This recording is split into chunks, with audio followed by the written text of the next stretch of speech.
Temos tido numerosas oportunidades de estudar a mediunidade vidente, que nem sempre se manifesta com esse cunho de constância que se nota nas narrativas acima. As mais das vezes, é fugitiva, temporária, mas, mesmo assim, nos faculta a certeza de que a crença na imortalidade não é vã ilusão do nosso espírito prevenido e sim uma realidade grandiosa, consoladora e sobejamente demonstrada. Aliás, vamos citar bom número de experiências que demonstram ser objetiva a visão dos espíritos, porquanto esta coincide, explicando-as, com fenômenos físicos que nos caem sob a percepção dos sentidos materiais e que toda a gente pode verificar. Quando uma mesa se move e um médium vidente descreve o espírito que sobre ela atua, quando esse médium chega a anunciar o que o espírito vai dizer por intermédio do móvel, é despropositado imaginar-se que ele não veja realmente, uma vez que a sua predição se realize e o espírito dá testemunho de sua presença, exercendo ação sobre a matéria. Se quisermos refletir que, há 50 anos, no mundo inteiro se procede continuamente a pesquisas espíritas, que elas se processam nos mais diversos meios, que foram fiscalizadas milhares de vezes por investigadores pertencentes às classes sociais mais instruídas e, por conseguinte, menos crédulas, forçoso será considerarmos absurdo supor-se não sejam os espíritos que produzam tais fenômenos, pois, por meio de incessantes comunicações como o mundo invisível, por meio de ininterruptas relações com os habitantes do espaço, que chegamos a adquirir conhecimentos certos sobre as condições da vida de além-túmulo.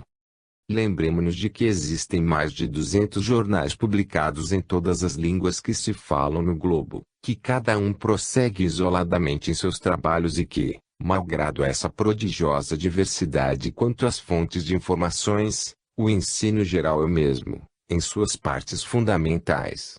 Há de se convir que semelhante acordo é bem de molde a servir de fundamento à convicção que se gerou em cada experimentador, depois de haver estudado por si mesmo. Exponhamos, conseguintemente, sem cessar, os resultados obtidos, não nos cansemos de colocar sob as vistas do público os documentos que possuirmos e, talvez lentamente, mas com segurança, chegaremos a conseguir que penetrem nas massas estes conhecimentos indispensáveis ao progresso e à felicidade delas.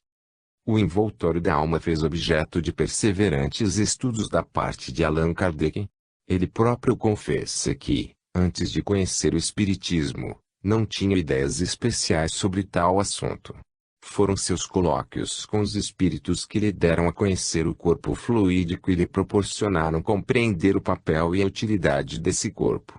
Concitamos os que queiram conhecer a gênese dessa descoberta a ler a Revue Spirit, de 1858 a 1869. Verão como, pouco a pouco, se foram reunindo os ensinamentos a respeito, de maneira a constituir-se uma teoria racional que explica todos os fatos, com impecável lógica.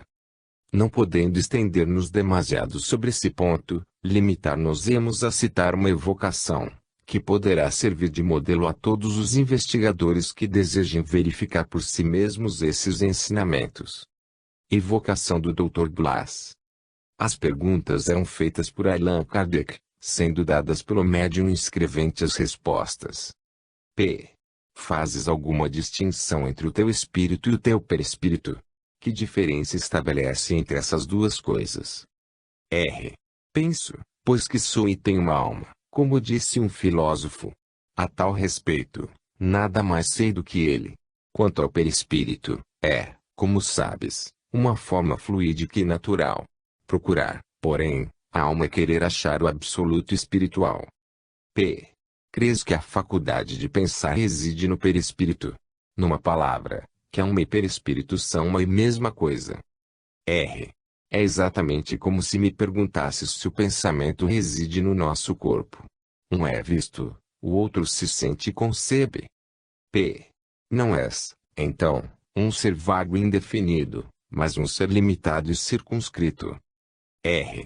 Limitado, sim, porém, rápido como pensamento. P. Peço determines o lugar onde aqui te achas. R. À tua esquerda e à direita do médium. Nota. Allan Kardec se coloca exatamente no lugar indicado pelo espírito. P. Foste obrigado a deixar o teu lugar para nos ceder? R. Absolutamente. Nós passamos através de tudo, como tudo passa através de nós, é o corpo espiritual. P. Estou, portanto, colocado em ti? R. Sim. P. Mas, como é que não te sinto? R. Porque os fluidos que compõem o perispírito são muito etéreos, não suficientemente materiais para vós outros.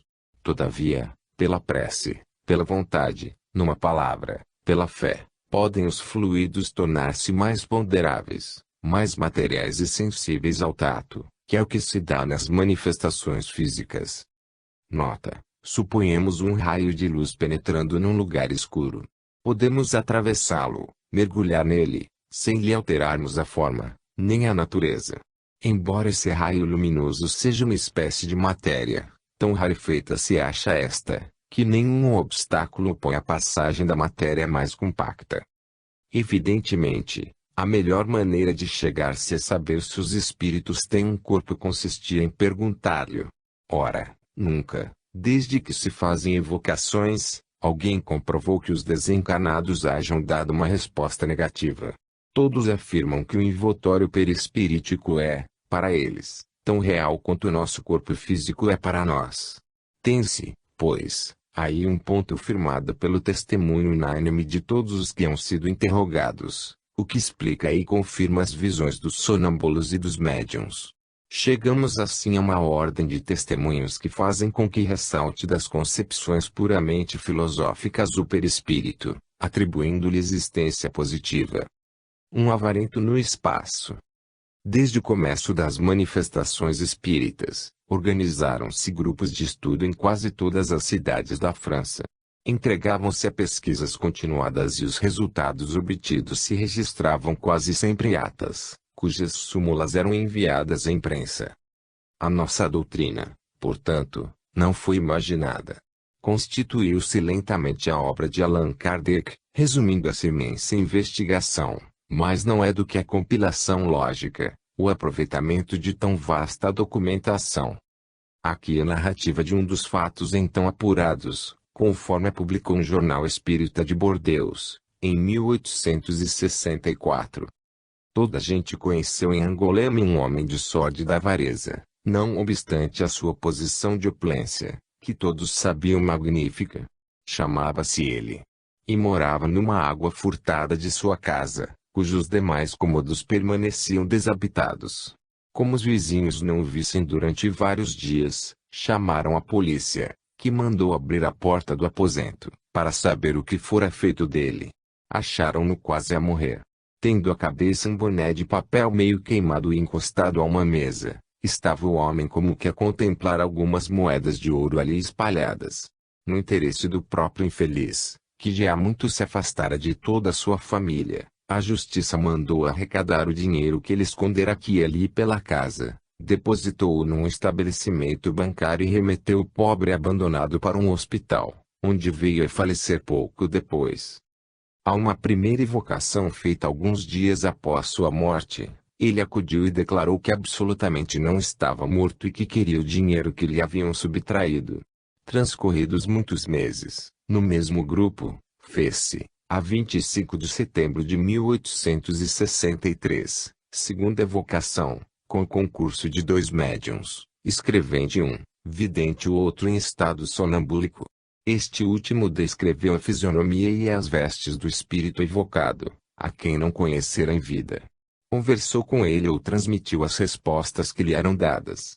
Por outro lado, o médium escrevente obtinha, ao mesmo tempo, sob a influência do espírito presente, a comunicação seguinte, posta em confronto com a que provinha do sonâmbulo, para facilitar a inteligência da simultaneidade do recebimento das duas. Evocação. Médium escrevente, Sr. Guimberteau. Que é o que ainda querem de mim? Peço que me deixem ir embora. Isto começa a me aborrecer. Melhor fariam, se restituíssem o dinheiro que me roubaram.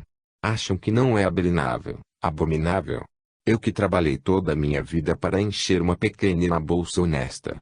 Pois bem, senhores, tomaram-me tudo, arruinaram-me, estou atirado à rua, não tenho onde cair morto. Não sei onde descansar a cabeça. Oh, tenham a bondade de me restituir tudo isso. Ficar-lhes-ei reconhecido, se conseguirem que me atendam. O evocador pondera ao espírito que nada de tudo aquilo lhe pode mais fazer falta, uma vez que ele deixar a terra.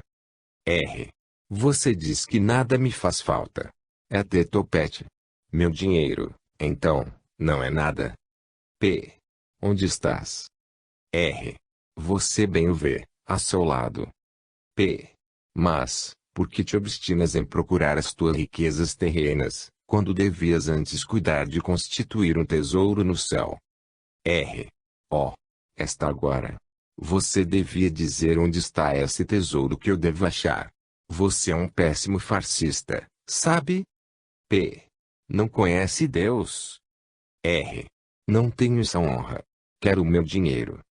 P. Foste forçado a vir aqui? Está claro que sim. Se não me obrigassem a permanecer aqui exposto aos olhares de vocês, já me teria ido há muito tempo. P.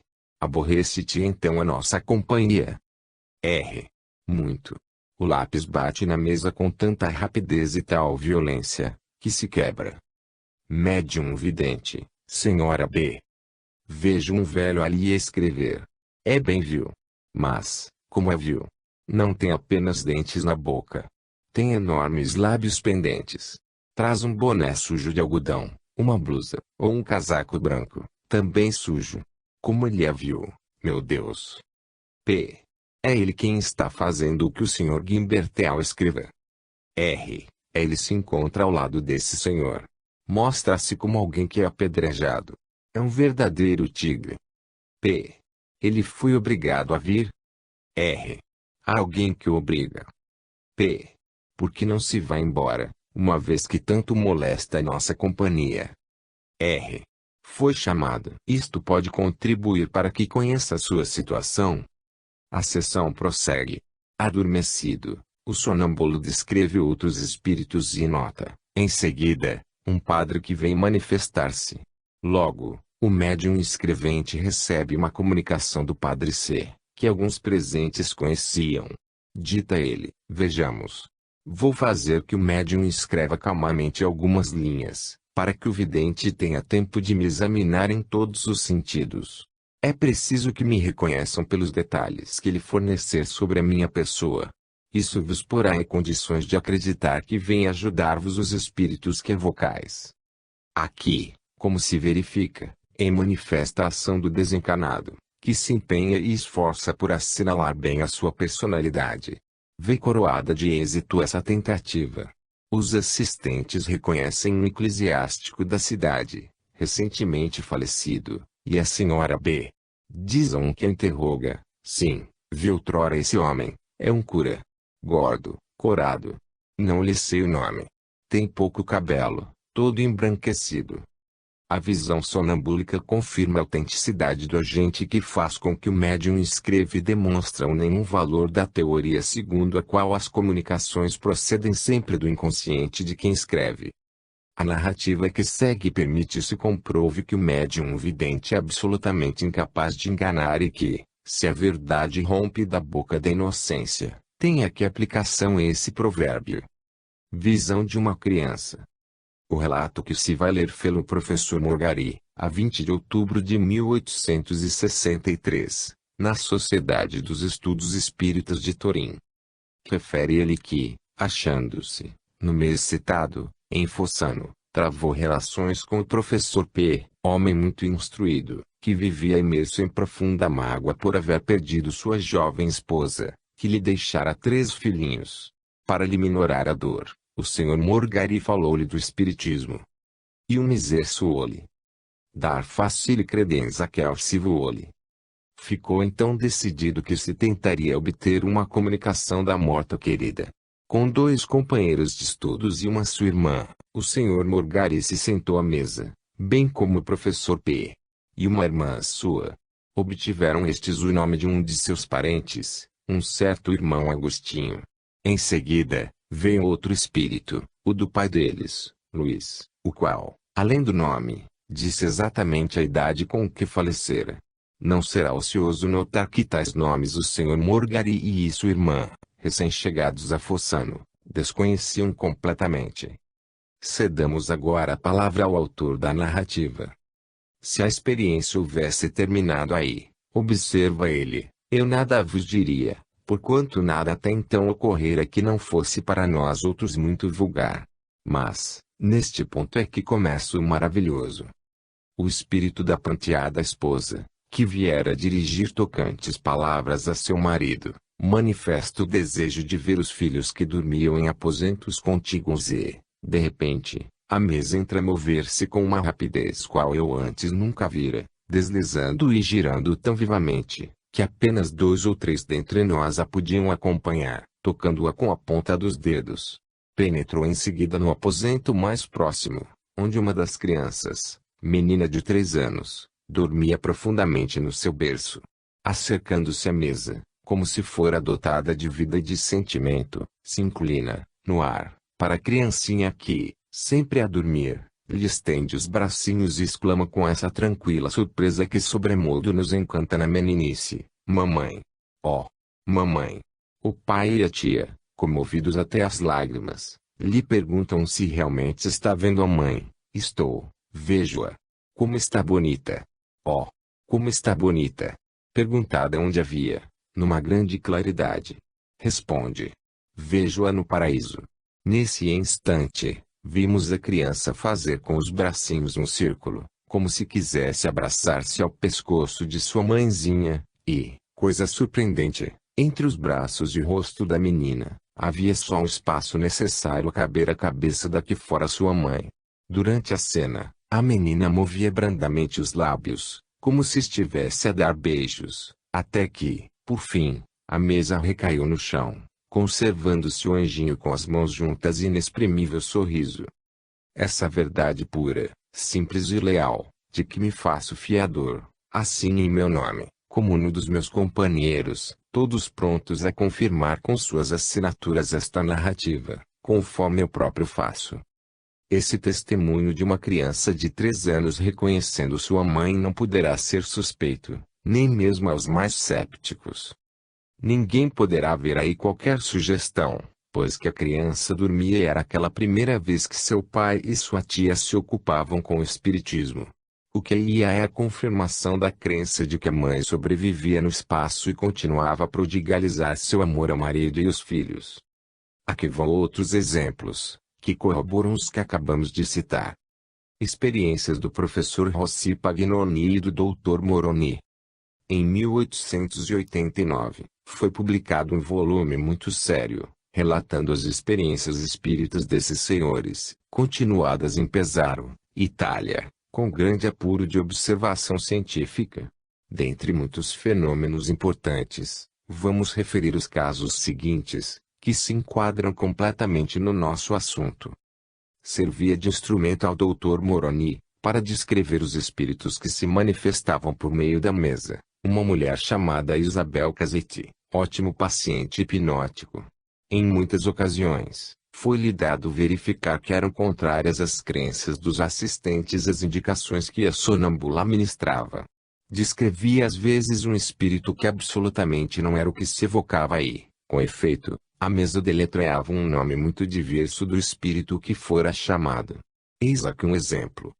2 amigos meus se puseram à mesa tiptológica, colocada a alguns metros da hipnotizada, para evocarem o espírito de uma pessoa que lhes era afeiçoada, de nome Lívia, evocação já conseguida pelo mesmo meio.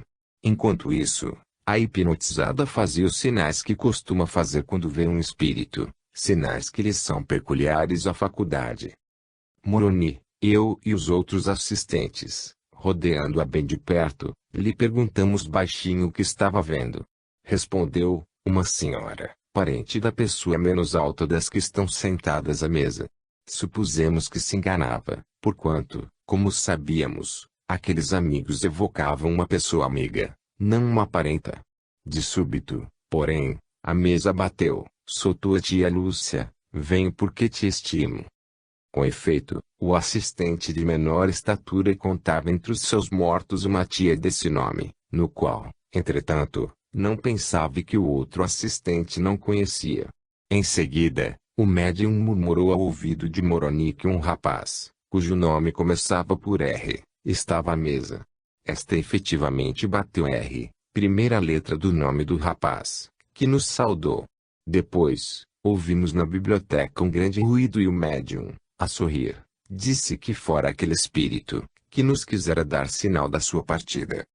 Chamamos muito particularmente a atenção do leitor para estas experiências, pois provam, de modo evidente, que são mesmo espíritos os que se manifestam e não entidades quaisquer. Não se pode aplicar aqui nenhuma das pretensas explicações baseadas na transmissão do pensamento do evocador ao médium, uma vez que este anuncia de antemão um nome em que os assistentes não pensam, nem a da intervenção de um ser híbrido, formado dos pensamentos de todos os assistentes, não se podendo tampouco pretender que sejam elementares, ou influências demoníacas. São as almas dos mortos que afirmam a sua sobrevivência por ações mecânicas sobre a matéria. Não apresentam uma forma indeterminada, mas as dos corpos terrenos que tiveram durante a encarnação. A inteligência se conservou lúcida e vivaz, revela-se em plena atividade após a morte.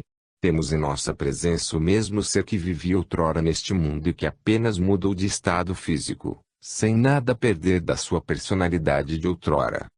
Como nunca será demais insistir em tais fatos, vamos referir alguns outros. Narrativa de uma sessão. Sentaram-se à mesa da tipologia dois dos nossos amigos, evocando Lúcia.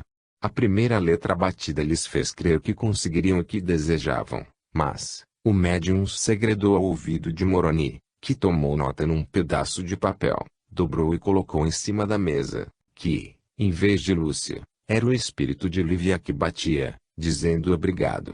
Deu-se como for anunciado e verificou-se que essa palavra estava realmente escrita.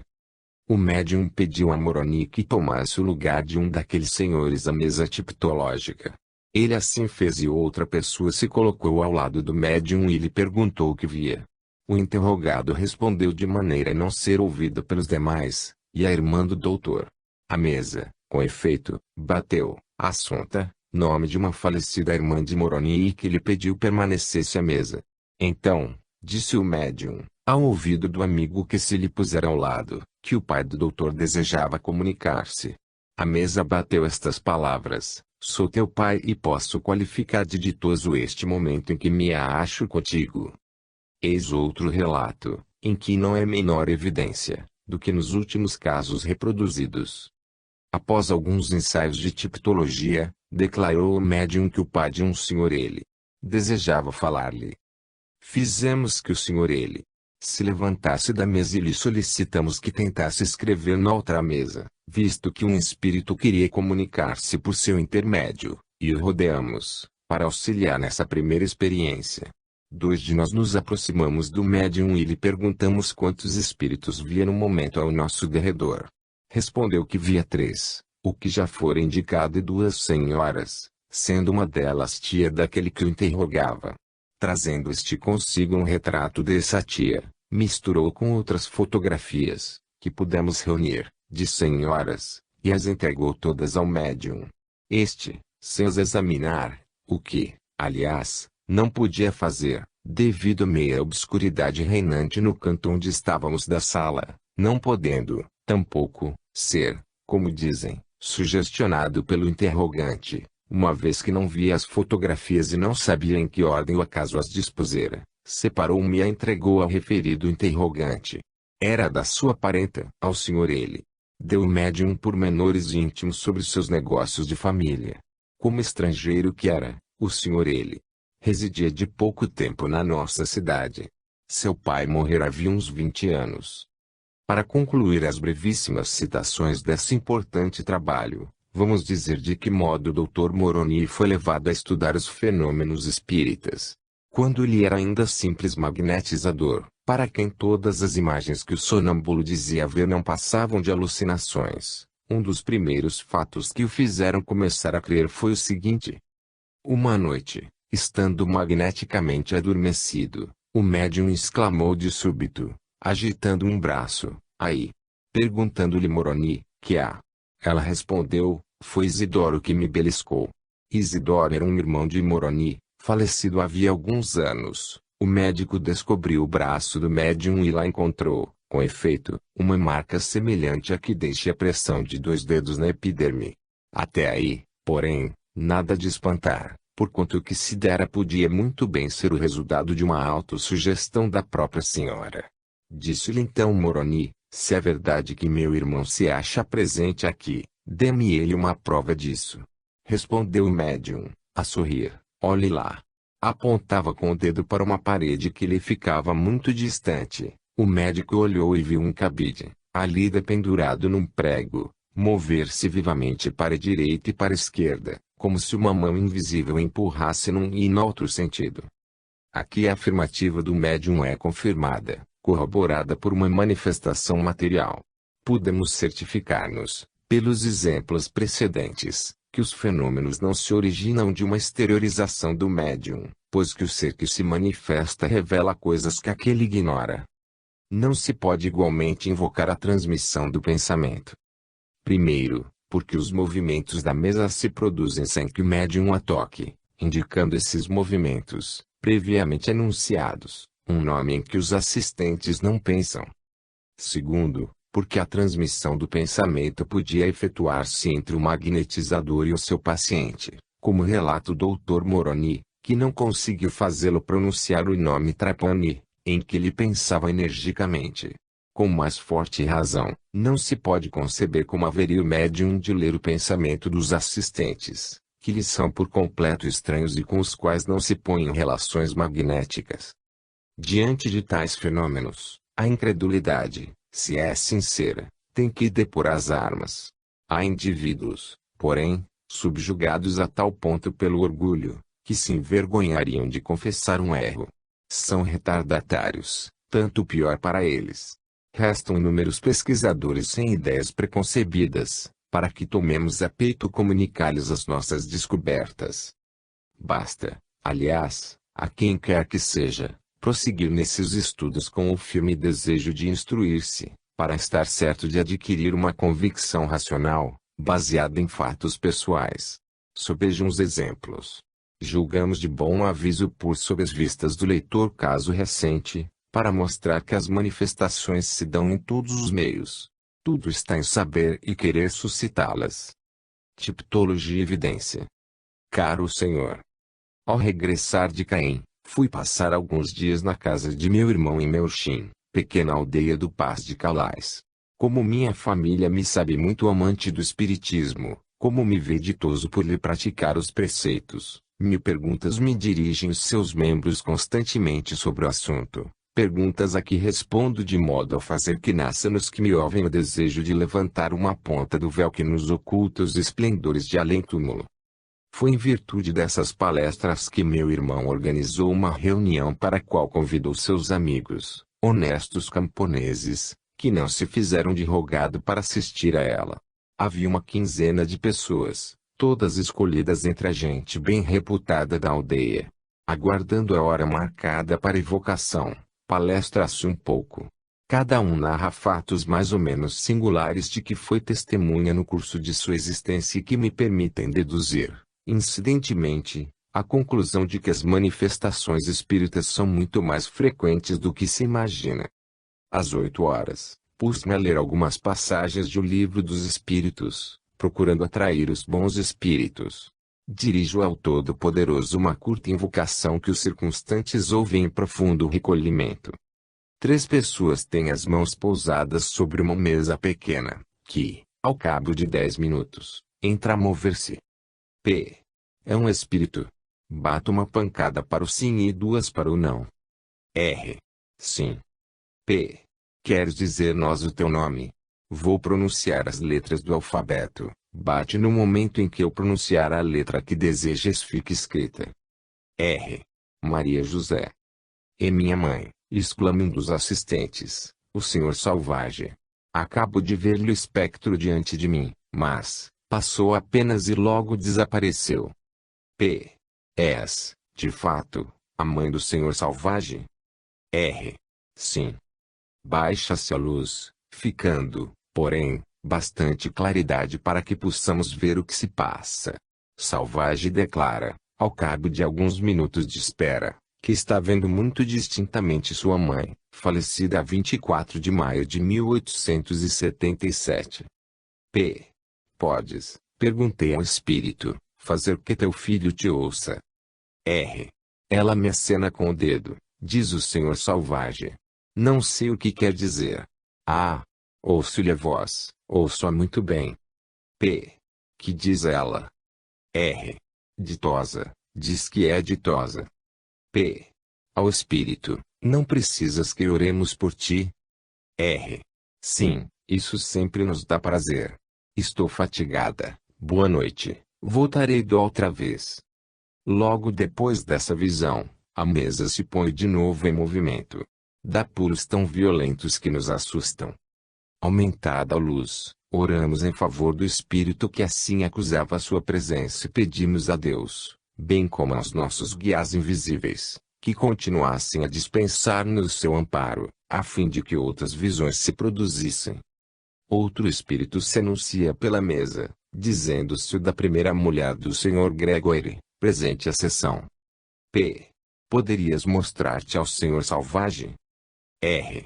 Posso. Após um instante de expectativa, o médium declara que vê uma mulher, com uma coifa branca e um lenço por cima. É a touca que usou na Bélgica durante a sua enfermidade, informa o Sr. Gregory. P. Tens alguma coisa a dizer a teu marido? R. Não. Evidentemente, a presença da segunda esposa do Sr. Gregory vexa o espírito. P. Conhece-se Dona Descartoire, minha mãe? Perguntei ao espírito. R. Conheço, ela está aqui ao seu lado. P. Poderias pedir-lhe que se mostre ao médium? Muito gostaria de conversar com ela. R. O espírito se afasta, diz o Senhor Salvage, já não o vejo. Ah! Eis agora uma anciã. P. Como é ela? R. Bastante corpulenta. Rosto redondo, maçãs salientes e vermelhas, olhos pardos, cabelos castanhos, começando a encanecer. Ri, olhando para o Senhor. P. É isso exatamente. Não lhe nota nenhum sinal no rosto. R. Sim, uma espécie do que se dá o nome de beleza. Aqui, diz, indicando a têmpora direita. Minha mãe tinha uma pequena mancha escura na têmpora esquerda, mas, como estava de frente para o médium, este via do lado direito a mancha. P. Absolutamente certo. É mesmo minha mãe. Exclamei emocionado. Mãe querida é feliz? R. Muito feliz, diz o Senhor Salvage, que ouve a voz de minha mãe e repete o que dela escuta. P. Costumas estar por vezes perto de mim? R. Quase sempre. P. Vês meu irmão Edmundo, aqui presente? R. Sua mãe se volta para o lado do Senhor Edmundo, diz o médium. Sorri. Parece encantada com esta entrevista. P. Após a desencarnação, custaste a recobrar a lucidez? R. 2 dias. P. Costumas ver Emília, minha falecida mulher? R. Vejo-a, sim. Ela, porém, não está aqui, acha-se mais longe. P. Posso contar que também ela venha comunicar-se? R. Virá, mais tarde. P. E meu pai? R. Está aqui. Vejo um vulto por detrás de sua mãe, diz o médium, mas não o distingo bem. É um vulto gordo e alto. Ele ao lado de sua mãe. Bastante corpulento. São 2 bons velhos bem adequados um ao outro. Uma colóquio íntimo se estabelece entre meus pais e eu. Comovemo-nos até as lágrimas, meu irmão e eu. Não duvidamos da presença deles. O Senhor Salvage não conhecia, não podia conhecer os nossos caros defuntos, que sempre viveram no norte. Além disso, a sessão fora improvisada e realizada na mesma noite e o médium, que um momento antes ignorava possuísse a faculdade de que é dotado, de maneira nenhuma poderia prever quais as pessoas que se evocariam, nem a natureza das perguntas que lhes iam ser dirigidas. As expressões empregadas por meus pais, certas frases que lhes eram habituais, tudo constituía, para nós, outras tantas provas de identidade. Aliás, outros espíritos se manifestaram, revelando coisas que só eles conheciam e algumas das pessoas presentes. Assim, um marido se apresentou e lembrou à esposa palavras que lhe dissera ao morrer e que a interessada declarou exatas. Os espíritos nos prometeram novos fenômenos, entre os quais um transporte, que esperam poder mais tarde produzir. Aquelas tocantes manifestações terminaram por unânimes agradecimentos ao Pai Celestial que, logo numa primeira reunião, nos dera tão grande demonstração da sua bondade, prometendo todos praticar a filosofia espírita. Foi considerável o efeito produzido sobre os assistentes. Sentia-se que uma revolução se produzira no íntimo de cada um. Homens, que até então nenhuma fé depositavam no futuro do além-túmulo, se achavam presas de remorso e faziam em voz alta reflexões que uma hora antes teriam feito coração, acusando-se de não haverem empregado tempo em benefício da humanidade. Que acontecerá, quando toda a gente se ocupar com esse gênero de estudo e quando todas as faculdades mediúnicas, agora latentes, estiverem em ação? Melchim, 10 de outubro de 1896. Luiz Delattre, telegrafista. A maioria dos assistentes fez questão de assinar esse relato, em testemunho de ser a expressão da verdade. Salvage, Sra. Vansart, Lois Etienne, Salvage, Rigolet, H. Vansart, E. Delattre, Teugo, Sra. Gregory, Ernest Gregory, C. Salvage, Seuca. Um belo caso de identificação. Há manifestações que não apresentam um caráter físico, material, mas que nem por isso são menos convincentes para quem as observa. A esse respeito, é muito instrutivo o caso seguinte. O Sr. Al. Delane se achava em Simies, perto de Nice, e lá se encontrou com o Sr. Fleurot, professor, e sua mulher, com os quais travara ele relações numa viagem anterior. A conversação cai sobre o espiritismo e a Sra. Fleurot narra o que se segue. Pouco tempo depois de haverdes passado pela nossa cidade, meu marido e eu, ainda sob a impressão das narrativas que nos tinhas feito acerca das manifestações espíritas de que foi testemunha, compramos os livros de Allan Kardec. Eu ardia no desejo de me tornar médium, mas a minha convicção se firmou, com exclusão dos processos da mesa ou da escrita. Vai para perto de 6 meses, vi em sonho diferentes personagens de destaque, a discutirem questões de alto alcance filosófico. Aproximo-me receosa e muito emocionada. Dirijo-me ao que me pareceu mais simpático. Consentiria, pergunto-lhe, em me esclarecer sobre um assunto importante, cuja solução ignoro. Que é feito da alma após a morte? Ele, com bondoso sorriso, respondeu: a alma é imortal, não pode aniquilar-se nunca. Atua, neste instante, se acha no espaço, liberta momentaneamente dos entraves da matéria, gozando, por antecipação, da sua liberdade. Assim será sempre, desde que deixes definitivamente o teu corpo de carne, para viveres da nossa própria vida espiritual. Custa-me a crê-lo, repliquei, porquanto, se fosseis habitantes da erraticidade, já não teríeis o tipo humano, nem estaríeis vestidos semelhantemente aos homens.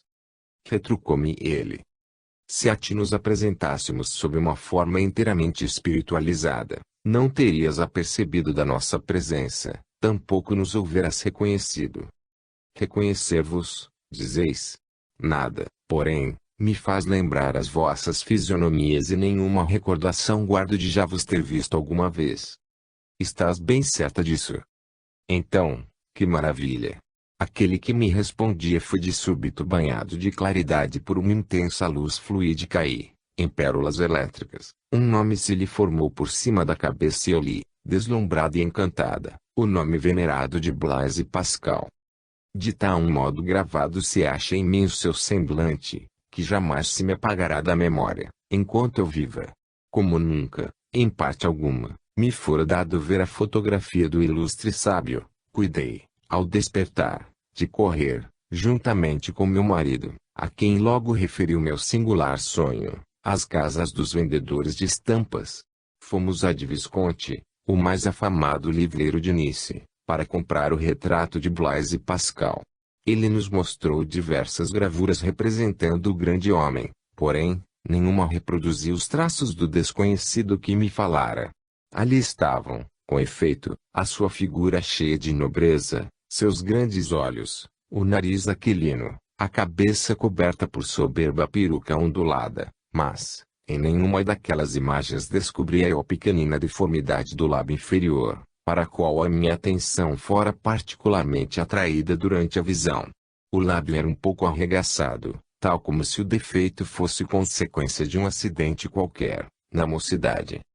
O livreiro, esperto, afirmou que já apreciara muitas gravuras com a fisionomia de Pascal e vira retratos seus pintados a óleo ou aquarela, porém, jamais notara em nenhum o defeito que eu persistentemente assinalava. Regressando a casa, eis que me reaparece o sorrisinho séptico do Sr. Fleurotti. Isso me enraivecia a mim, que rejubilava a ideia de fazê-lo partilhar da minha convicção, oferecendo-lhe uma prova da identidade da personagem vista em sonho. Repetidamente tornei a ver, durante o sono, o meu protetor, que me prometeu velar por mim durante o meu cativeiro terrestre e me explicar mais tarde a causa da afeição que votava à minha família. Ousei mesmo falar-lhe da pequena deformidade do lábio e lhe perguntei se, em vida, ela fora reproduzida em algum de seus retratos. Foi, respondeu-me, nas primeiras fotografias minhas, publicadas pouco tempo após a minha morte. Ainda existe alguma? Dize-me, eu vou-lo exoro. Procura e acharás. Refere a senhora Fleurotti que, aproveitando as férias de seu marido, os dois vasculharam, em Marselha e Lyon, todas as casas de negócio onde poderiam achar o que desejavam, sem que nenhuma encontrasse um retrato revelador. Teve então o Sr. Fleurotti a inspiração de ir a Clermont-Ferrand, onde viram coroada de êxito a perseverança que vinham demonstrando. Encontraram, em casa de um negociante de antiguidades, o verdadeiro retrato de seu ilustre amigo, com a real deformação do lábio inferior, tal qual a senhora Fleurotti vira em sonho. Por muitos títulos, é bastante instrutivo esse relato. Em primeiro lugar, firma a identidade do espírito, pois que nenhum dos retratos existentes na cidade de Nice acusava o sinal característico que se encontrava no original, na terra de nascimento do autor das provinciais. Em segundo lugar, há uma frase do espírito digna de nota, a que intencionalmente sublinhamos: se nos houvéramos apresentado a ti sob uma forma inteiramente espiritualizada, não nos terias visto, nem, ainda menos, reconhecido. Comprova-se assim que tanto mais sutil e etéreo é o perispírito, quanto mais depurada está a alma. Com efeito, diz Allan Kardec que os espíritos adiantados são invisíveis para os que lhes estão muito inferiores quanto à moral, mas, essa elevação não obsta que o espírito retome o aspecto que tinha na terra, aspecto que ele pode reproduzir com perfeita fidelidade, até nas mínimas particularidades. Assim como, no domínio intelectual, nada se perde, também nada desaparece do que é constituído a forma plástica, o tipo de um espírito. Eis outro exemplo desse notável fenômeno. O retrato de Virgílio. A senhora Lúcia Grange, diretora do jornal La Lumière, a luz, extraordinário médium vidente no estado normal, viu o célebre poeta Virgílio tão distintamente, que pôde publicar-lhe o retrato em um número de 25 de setembro de 1884 da sua revista, onde o descreveu exatamente assim. Virgílio, coroado de louros. Rosto forte, um tanto longo, nariz saliente, com uma bossa do lado, olhos azul cinza escuros, cabelos castanho escuros. Revestido de longa túnica, tem todas as aparências de um homem robusto e sádio. Disse-me, quando se me apresentou, este verso latino que o lembra: tu Marcellus eris. Qualificaram de fantástico esse retrato. Taxaram de suspeito o espírito, porquanto, diziam, muito provavelmente haviam de ser delicados os traços do meigo Virgílio, visto ter sido ele muito feminil, mais mulher do que uma mulher. Que responder a tais críticas? Nada. Aconteceu, no entanto, que uma inesperada descoberta veio dar razão à Sra. Grange. Recentemente, em trabalhos de reparação que se faziam em Sousse, encontrou-se um afresco do primeiro século, onde se vê o poeta em atitude de compor a Eneida. O que lhe revelou a identidade foi poder-se ler, no rolo de papel aberto diante dele, o oitavo verso do poema, Musa mihi causas memora. A revista enciclopédica de Larolse reproduziu esse trecho autêntico, pelo qual se reconhece que a descrição feita pelo médium se aplica exatamente ao grande homem, que nada em absoluto tinha de afeminado. Este fato confirma o precedente, estabelecendo, pela observação, que o perispírito contém todas as formas que haja tido neste mundo. Uma aparição. No caso que segue, é impossível atribuir-se a aparição a uma ideia preconcebida, pois o espírito que se manifestou era completamente desconhecido da senhora que o viu. Em virtude de circunstâncias diversas foi que se pôde saber quem era ele e verificar-lhe a identidade. Damos a palavra ao autor da narrativa. Eixe, 1º de junho de 1862. Senhor. Minha mulher absolutamente não acreditava nos espíritos e eu não me preocupava com essa questão. Dizia ela, às vezes, temos vivos, mas de maneira alguma me arreceio dos mortos. Se eu soubesse que há espíritos, desejaria vê-los, pois que nenhum mal me poderiam fazer e essa aparição me proporcionaria a confirmação do dogma cristão segundo o qual nem tudo se extingue conosco. Vivíamos no campo. Em nosso quarto, situado ao norte, desde que ocupáramos se tinham com frequência produzido rumores estranhos, que nos esforçávamos por atribuir a causas naturais. Certa noite do mês de fevereiro do ano passado, a senhora Mão foi despertada por um contacto muito sensível em seus pés, como se, disse ela, lhe houvessem dado pequenas palmadas. E acrescentou, há alguém aqui. Depois, tendo-se virado para o lado esquerdo, entreviu, num canto escuro do quarto, qualquer coisa informe a se mover, o que a fez repetir, afirmo-te que aqui está alguém. Eu me achava deitado numa cama próxima da sua e lhe respondi, é impossível. Tudo está bem fechado e posso assegurar-te que não há pessoa alguma, porque, há uns 10 minutos, estou acordado e sei que reina profundo silêncio. Enganas-te. Entretanto, voltando-se para o lado oposto, ela viu distintamente, entre a cama e a janela, um homem alto, delgado, vestindo uma espécie de gibão justo, listrado, e com a mão direita erguida, em atitude de ameaça. Seu vulto se destacava bem, na meia obscuridade reinante. Diante dessa aparição, ela experimentou certo sobressalto, crente de que um ladrão se introduzira na casa, e me repetiu pela terceira vez, ah, sim, há alguém aqui.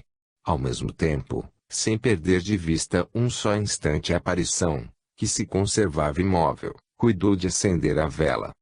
Devo dizê-lo, era tal em minha convicção de que minha mulher se achava sob o império de uma ilusão, em consequência de algum sonho, estava tão persuadido de que nenhuma pessoa estranha podia ter penetrado no nosso apartamento, no qual, aliás, o meu cão de guarda fizera sua acostumada ronda, após o jantar dos criados. Era tão profundo o silêncio desde que eu despertara, que, embalado por essas ideias, não pensei em abrir os olhos. Se minha mulher me houvera dito, vejo alguém, seria diverso, eu teria olhado imediatamente. Tal, porém, não se deu. Provavelmente, as coisas deviam passar-se do modo por que se passaram. Seja como for, durante todo o tempo que ela gastou para acender a vela, a aparição lhe esteve presente. Desvaneceu-se com a luz. Ao ouvir a narrativa pormenorizada do que ocorrera, levantei-me. Percorri o apartamento inteiro. Nada. Consultei o relógio, eram 4 horas. A partir de então, diversos fatos singulares se têm dado no apartamento, ruídos inexplicáveis, luzes vistas de fora, por mim, através das janelas do primeiro andar, quando todos se acham no andar térreo, desaparição súbita de moedas das minhas próprias mãos, pancadas, etc. Mas, a aparição não se repetiu. Convém dizer que à noite conservávamos acesa uma lampadazinha. Ultimamente, Estando em Paris, a senhora Mahon perguntou à sonâmbula do Sr. Cagnetti se poderia dizer-lhe qual o espírito que se lhe manifestara. A resposta foi esta: vejo. É um homem revestido da toga de juiz com amplas mangas. Objetou minha mulher não ter sido assim que lhe se lhe apresentara. Pouco importa. Digo-lhe que é ele que eu vejo. Tomou as vestes que mais lhe convinham. Quando vivo, foi juiz, muito demandista por natureza. Ao morrer, achava-se com a razão perturbada por motivo de um processo injusto que via quase perdido. Suicidou-se então nas cercanias de sua casa. Está errante. A senhora costumava dizer que tinha vontade de ver um espírito. Ele veio. Essa explicação não satisfez bastante a senhora Mahon, para quem eram novos todos aqueles pormenores. Poucos dias depois do seu regresso ao Luxemburgo, encontrando-se na casa de umas pessoas às quais repetia a resposta que lhe dera a sonâmbula, todos os que ouviam exclamaram: mas, é o Sr. N., que se afogou há muitos anos no lago ali perto. Era juiz. De caráter rabugento. Estava a pique de perder um processo contra um de seus sobrinhos. Tratava-se de prestar contas de tutela. Perdeu a cabeça. Suicidou-se. Exatamente o que dissera a sonâmbula. Não lhe oculto que foi profunda a impressão em todos os presentes. Também não devo deixar de dizer-lhe que a senhora Mahon ignorava, como eu, essa história do juiz N. E, conseguintemente, a sonâmbula não poderia ler-lhe no espírito as particularidades precisas que revelou. Entrego-lhe o fato e o autorizo a publicá-lo. Pelo que concerne à exatidão, afirma sob a garantia da minha palavra. Eugênio Mahon, vice-cônsul da França. Algumas reflexões. Eis, pois, levados, pouco a pouco, a comprovar que aquele corpo fluídico, entrevisto na antiguidade como uma necessidade lógica, é positiva realidade, atestada pelas aparições, tanto quanto pela visão dos sonâmbulos e dos médiuns. Esses seres que vivem no espaço, isto é, ao nosso derredor, têm uma forma perfeitamente determinada, que permite sejam descritos com exatidão. Já não é lícita hoje qualquer dúvida acerca desse ponto, visto serem por demais numerosos os testemunhos de experimentadores sérios, para que se admita, numa discussão sincera, a negação pura e simples. Resta inquirir se esse envoltório se constitui depois da morte, ou, o que é mais provável, se está sempre ligado à alma. É verdadeira esta última suposição, possível há de ser comprovar-se-lhe a existência durante a vida. É o que vamos fazer imediatamente, apelando, não mais para magnetizadores ou espíritas, e sim para investigadores inteiramente estranhos aos nossos estudos, para sábios imparciais, cujas verificações tanto mais valor terão, quanto nenhuma ligação guardem com qualquer teoria filosófica. Capítulo 4. O desdobramento do ser humano. Todas as teorias, por muito sedutoras que sejam, precisam apoiar-se em fenômenos físicos, sem o que não podem ser tidas senão como produtos brilhantes da imaginação, sem valor positivo. Quando os espíritas proclamam que a alma está sempre revestida de um envoltório fluídico, tanto no curso da vida, como depois da morte, ficam no dever de provar que suas asserções têm fundamento. É por sentirmos imperiosamente essa necessidade que vamos expor certo número de casos de desdobramento do ser humano, extraídos do grande acervo que já eles constituem, mas que não podemos apresentar todo, dentro do quadro restrito que nos traçamos. Em livro anterior a este, citamos alguns casos de bicorporeidade, mas, nessa matéria, não há que temer a multiplicação dos exemplos, a fim de impor a convicção. Ao demais, nessas narrativas, circunstâncias características se nos depararão, que evidenciam a imortalidade da alma e as propriedades desse corpo imponderável cujo estudo empreendemos. A Sociedade de Pesquisas Psíquicas. O cepticismo contemporâneo foi violentamente abalado pela conversão dos mais consideráveis sábios da nossa época ao espiritismo. A invasão do mundo terrestre pelos espíritos se produziu mediante manifestações tão espantosas, realmente, para os incrédulos, que homens sérios se puseram a refletir e resolveram estudar por si mesmos os fatos anormais, como, A transmissão do pensamento à distância e sem contato entre os operadores, a dupla vista, as aparições de vivos ou de mortos, fatos estes lançados, até então, ao rol das superstições populares. Sob o influxo dessas ideias, fundou-se na Inglaterra uma sociedade de pesquisas psíquicas, cujos trabalhos conquistaram para logo grande autoridade, justamente pela precisão, pelo escrúpulo e pelo método com que os pesquisadores se entregaram a essa grande investigação. Os principais resultados, obtidos desde há 10 anos, foram consubstanciados pelos senhores Mieres, Gurney e Podimori em 2 volumes intitulados Phantasms of the Living, Fantasmas dos Vivos, e as observações diariamente feitas são relatadas em resenhas que se publicam todos os meses, sob o nome de Proceedings. Da sociedade britânica brotaram um ramo americano e um francês. Na França, foram membros seus correspondentes, notoriamente, os senhores Baunis, Beringen, Ferret, Pierre Janet, Liébaut, Ribot e Richet. O senhor Marillier, mestre de conferências na Escola de Altos Estudos, fez uma tradução resumida dos Phantasms of the Living, sob o título impróprio de As Alucinações Telepáticas. É a esse livro que vamos tomar a maior parte dos novos testemunhos que apresentaremos e que tornam evidente a dualidade do ser humano. Grande reconhecimento devem os espíritas aos membros da Sociedade de Pesquisas Psíquicas, porquanto longos anos passaram eles a colecionar observações, bem comprovadas, de aparições de todos os gêneros. Os casos todos foram submetidos a severos exames, tão completos quanto possível, certificados ou pelas testemunhas efetivas, ou pelos que deles se inteiravam por intermédio dessas testemunhas.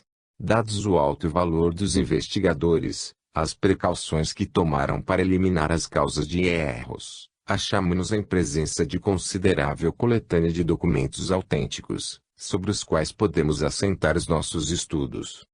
As experiências tiveram por objeto, primeiramente, verificar a possibilidade de 2 inteligências transmitirem uma à outra seus pensamentos, sem qualquer sinal exterior.